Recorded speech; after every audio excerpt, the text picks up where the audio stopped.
Good day, my fellow pig farmers. I feel very excited and also enthusiastic to do this video today. The reason why I want to do this video is, as I said already, on this channel we want to give you the A to Z of having a profitable pig farm, and we aim to clarify every detail on pig farming here on this channel for you to be able to, if you have not started, start your own pig farm, and if you have started, to make real progress on your pig project. Now, this video today, I want to explain and give a very, in short, important information on the details around having a profitable pig farm. I will be talking about three key things that every pig farmer must know and must understand properly. Three key information that every pig farmer or intending pig farmer must know. Now, without wasting time, I'll go to the very first one. But quickly, before I go to the first one, if you are new to this channel, please make sure you subscribe to this channel and click on the notification bell so that in case anytime we have a new video, you can be notified. So very quickly, let me go to the very first important key that every pig farmer must know. Important information that every pig farmer must know. The three key elements for a profitable pig farm. Number one is genetics. Number one is genetics. Many people don't understand this, and it's the reason why many people are running at a loss when they get into pig farming. You see, I've gotten to many farms, and you will see diminished breeds that they are rearing. They have so many. There are farms that are major. They major in diminished breeds. In short, I believe if you are looking for diminished breeds, there are several farms that can be recommended. What do I mean by diminished breed? You see, you get pigs that, first of all, let me say this: you should never use crossbreed for breeding. If you are going to run a breeder farm, you should run with pure breeds. Let me explain that a bit further. If you have, I believe in some videos, in one or two videos before this video, I explained the difference between pure breeding, and crossbreeding. If you did crossbreeding on your farm, it's best you sell off those crossbreeds to the market. So when you have those crossbreeds, for instance, let's say a landrace, you use the landrace and another breed to mate. Now you then have more like a crossbreed, or if you have different breeds mating each other, you get a crossbreed. Now, if those crossbreeds are not sold off to the market and another breeder farmers get those breeds, you're already having a diminished breed, because the genetics start to reduce, start to get lower at that point.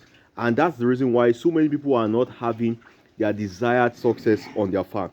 Because when you have good feeding with wrong breeds, with diminished breeds, what you will get is animals that won't grow as expected. You can't compare when you see pure breeds, when you see the growth rate of pure breeds or good breeds, it can be compared to diminished breeds. And that's why I would really advise you, the very first thing you need to take note of before you start your pig farm, or if you have started and you are one of those farmers that have diminished breed, I would advise you to find a way to, of course, you may not just close down your farm because of that, but start bringing in pure breeds and start selling off those diminished breeds, and start your project, a new project on good breeds, solid genetics. They are very key. I understand that sometimes the diminished breeds are much more available than the good breeds, the pure breeds, because you tend to see a farmer close to you and you can easily pick their wrong breeds, the breeds they have there. Many people don't even know what animals they are breeding. They just heard that somebody has picked somewhere. They just book winners and get the winners and stock their farm with it. Now, one of the challenges that brings is that when you feed your pigs, you feed them for a very long time, you don't get the desired result, and then you get discouraged, and you're wondering what the issue is. It starts from the genetics. You have to have good genetics on your farm. I understand many of those good breeds are expensive, but it's what they buy. Get good breeds from wherever you know they sell good breeds, pure breeds, and use pure breeds on your farm. I cannot reinstate that over and over again enough. extremely important you have the pure breeds. They are good converters. It's just like having local this local fowl on your farm and having the broiler chicken. They are two different. It's two different. You can feed the local fowl with the best feed. There is a growth rate it cannot attain. But if you get the broiler chicken, it has a higher growth rate than the local chicken. So please, if you are just starting your pig farm, please get good pure breeds. Now, number two, key to a successful and profitable pig farm: management. Management. Number one is genetics. Number two is management. Many people have very poor management on their farm, and that's why they don't have the desired result. And if you have poor management, you could actually lose your entire farm to poor management. There are several management techniques that you need to know on in pig farming. I don't know if I can exhaust them here, but I will just say a little, some of them. Number one, cleaning up your farm. Cleanliness of your farm is extremely important. If you of course, if you are, many people employ people to work on their farm, you need to ensure your attendant clean up very much often. Clean your pig farms and make sure your pig farms are neat.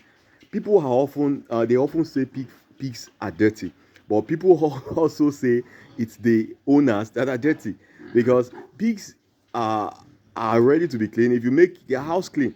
So make sure you clean up your pig farm regularly. Clean up and make sure you have a clean environment. Also, make sure you ensure good biosecurity on your farm. Just anybody coming in on your farm and not having the right maintenance and management around biosecurity is deadly on your farm. Make sure you ensure that all the necessary things for a good biosecurity system is available on your farm. Don't just permit any visitor to every aspect of your farm, because they could bring in deadly diseases on your farm, and that could affect you drastically.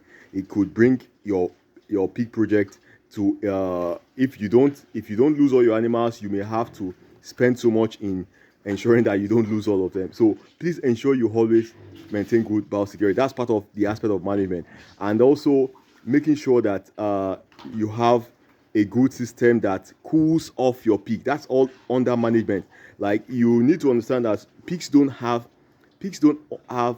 sweat pores, so they don't. You can see those pigs in the video now. You can see how they are trying to get into the wallow to cool off. So if you don't have the wallow system is a bit is an old way of doing it.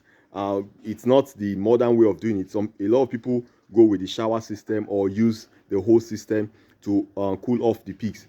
Sometimes, maybe regularly, frequently during the day, they do that. But whatever system you practice, ensure there is a system that ensures that your pigs have a good way of cooling off, so that when they feel heat, when they feel like cooling off, they have the right system. Ensure that's under management, and every other management practice. Probably I will do a different video to talk more on that. But the third key thing to ensuring you have success in your pig farming project is nutrition. Number one, genetics. Number two, management. Number three, nutrition. Nutrition is extremely important. So let's imagine you have the best breed on your farm. Let's imagine you maintain the best management practice on your farm. Your feeds are very important. If you don't have the right feeds, the right nutrient, it's not just pick. A lot of people just go for PKC. I see that on some farms. It's just PKC. They just buy PKC and and feed their pigs with just PKC. That's not perfect. PKC has its place, but it doesn't have all the nutrients required for sound growth in your pig farm. So please, if you just use PKC in your farm, I did a video recently on a cheap way of having feeds on your farm. You could watch the video and understand some of the other things you can add to your PKC. They are still cheap and a bit affordable also, that would boost your pigs weight, your pig size and everything. Make sure you give them the right feed, the right nutrition. The best of the best is using soya and maize, but that's a bit expensive, and that's why I did the video, to ensure that farmers can still have a much more affordable means to run their pig farm. So thank you very much. The three key things that every pig farmer should know when getting into pig farming: number one, genetics; number two, management; number three, nutrition, feeding. Make sure you maintain these three things and you are good to go. If you are new to this channel, once again, please ensure you subscribe to this channel. We're bringing you the A to Z of profitable pig farming. Everything you need to know about pig farm, everything. We'll be dishing out lots of content on pig farming and some other agricultural venture. Thank you very much. Bye bye.